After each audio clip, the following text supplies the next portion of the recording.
आप सबों को जय मसीह। आज के इस समय में आप लोगों के बीच में व्यभिचार, इंग्लिश में अडल्ट्री सब्जेक्ट लेके आए हैं। वर्तमान काल में जैसा ही या वर्तमान काल का भांति ही प्राचीन काल में भी व्यभिचार होता था।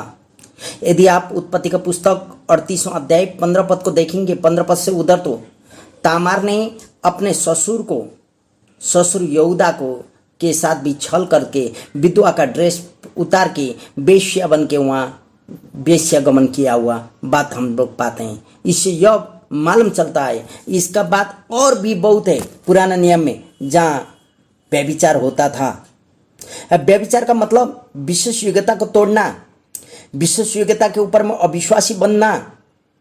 इसका मतलब घर में पति या पत्नी होते हुए भी बार भोग विलास में समय बिताना, शादी के आगे ही किसी के साथ शारीरिक संबंध को रखना। यदि आप निर्गमन 20 का 4 पद पढ़ेंगे तो वहां 10 आज्ञा में प्रभु ने प्रश्न कहा है कि तू व्यभिचार न करना। विवाहित पति और पत्नी का बीच के साझेदारी में विश्वास योग्यता होने के लिए यह वचन कहता है। पति पत्नी के बीच में साझेदारी रहना चाहिए, विश्वास योग्यता होना चाहिए, बल्कि यह वचन कहता है। यदि वैसा है तो व्यभिचार है क्या? पहला कुरिन्थी 6 के 9 ऐसे कहता है। पहला कुरिन्थियों का पुस्तक 6 अध्याय, पहला कुरिन्थी का 6 अध्याय 9 पद यहाँ ऐसा कहता है, हम पढ़ रहे हैं। क्या तुम नहीं जानते कि अन्यायी लोग परमेश्वर के राज्य के वारिस न होंगे?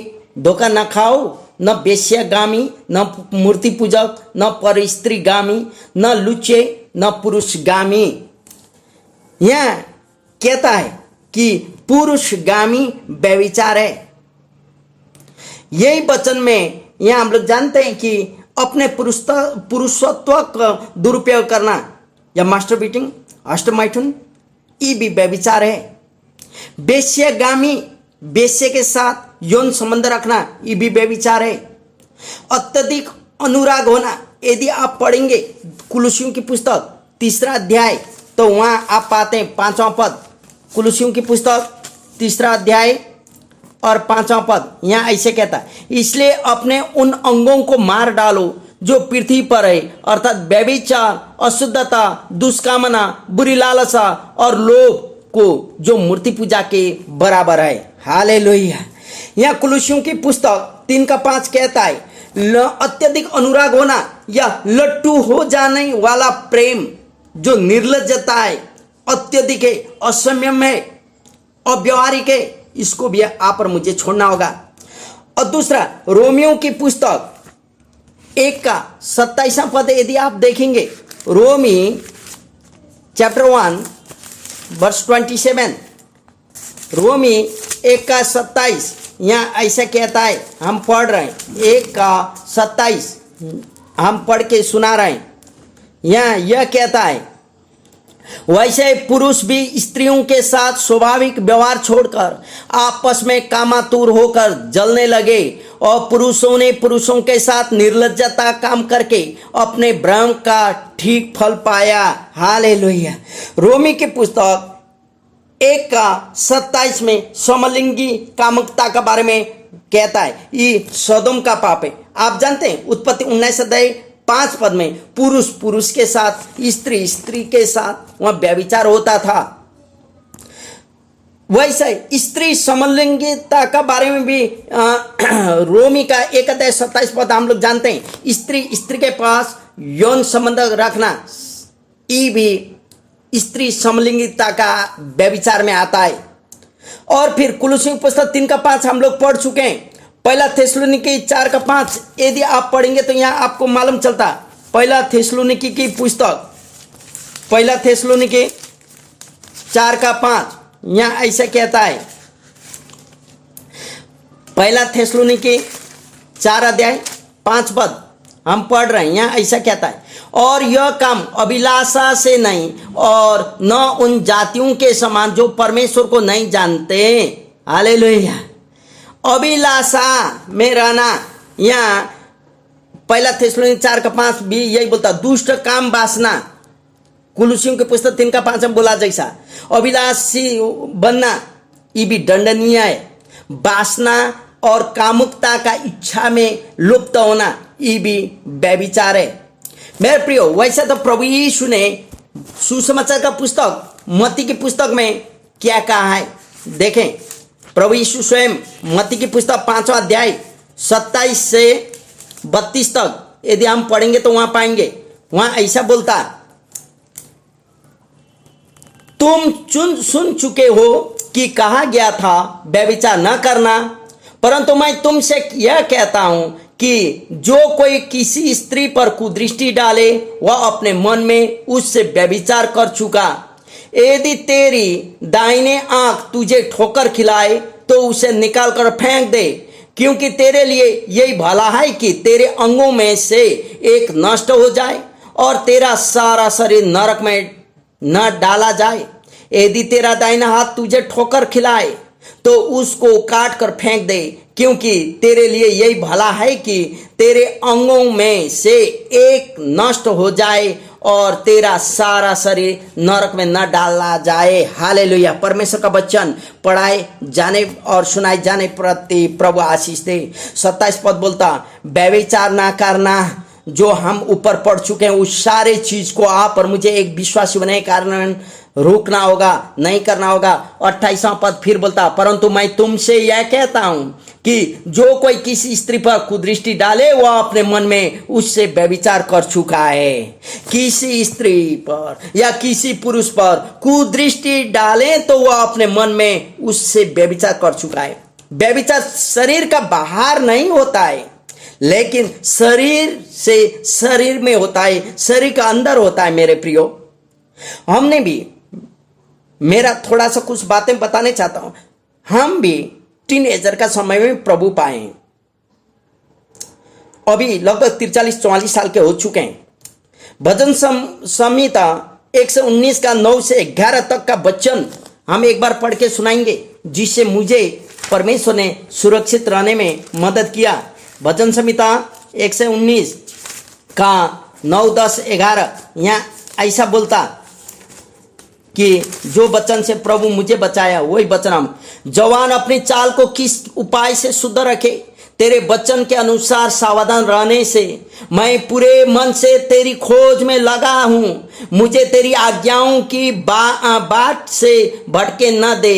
मैंने तेरे वचन को अपने हृदय में रख छोड़ा है कि तेरे विरुद्ध पाप न करूं। हालेलुया। यही वचन से मुझे मेरा जीवन सुरक्षित रखने में मदद किया।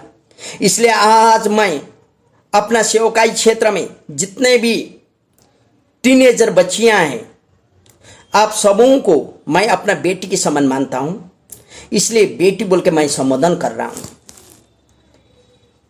मैं आप सभी बेटियों से यह कहना चाहता हूं, वचन का अनुसार शुभवानी ड्रेस पहने, न कि टाइट पैंट और टी शर्ट जिसे भीतरी सारा अंग बाहर दिखाई देता है, न कि टाइट स्कर्ट।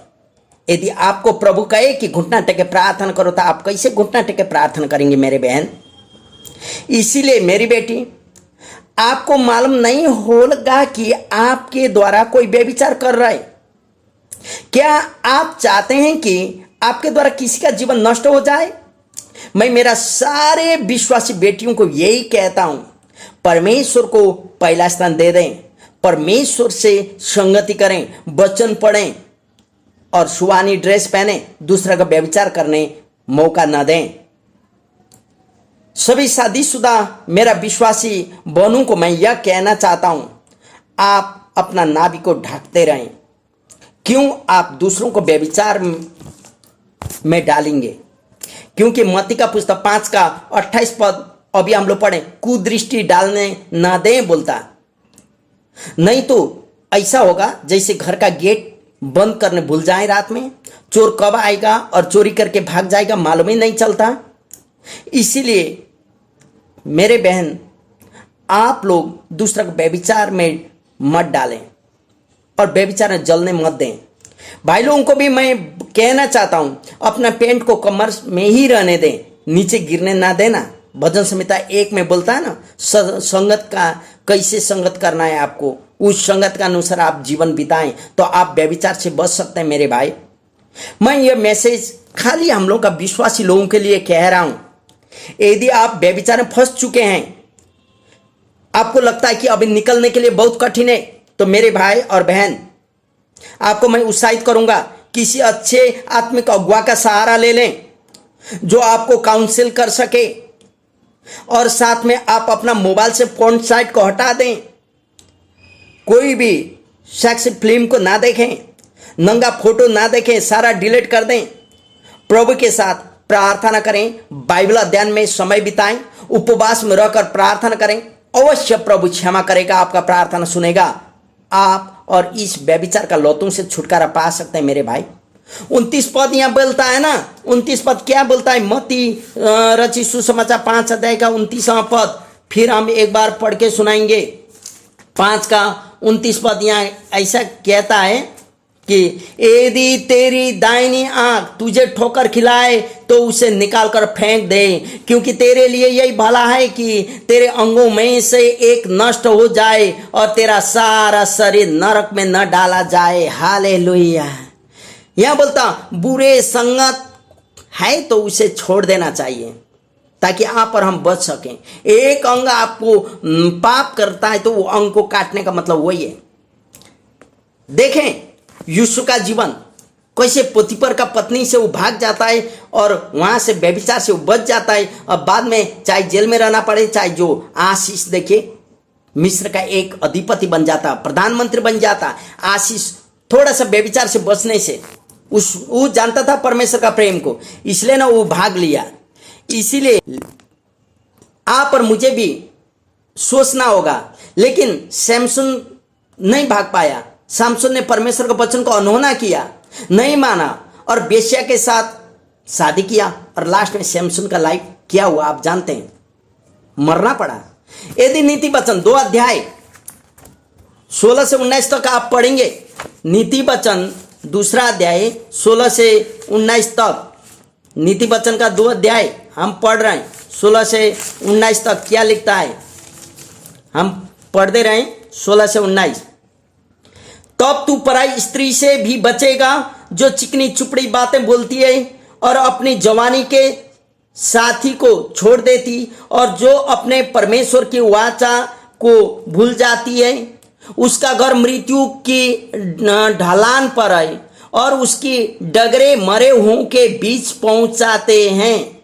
जो उसके पास जाते हैं उसमें से कोई भी लौट कर नहीं आता और न वे जीवन का मार्ग पाते हैं। हालेलुया। मेरे भाई खाली बहन लोगों के लिए नहीं कह रहे, यहाँ व्यभिचार पुरुष से भी होता है। इसीलिए इस वचन को पढ़ें और मनन करें। आप और हम यदि व्यभिचार से बचना है, वो नरक का दंड से बचना है, तो परमेश्वर के साथ संगति करना होगा। परमेश्वर के साथ संगति बनाए रहें, वचन पढ़ें, प्रार्थना में समय बिताएं, किसी आत्मिक लोगों का काउंसलिंग में रहें। प्रभु अवश्य आपको काउंसिल सुनेगा, आपको व्यभिचार का लत से बचाएगा, और व्यभिचार करने से प्रभु आपको बचाएगा। यदि ऐसा करेंगे तो प्रभु आप और मेरे जीवन में आशीष देगा। प्रभु आपको आशीष करे और व्यभिचार का लत से बचाते रहे।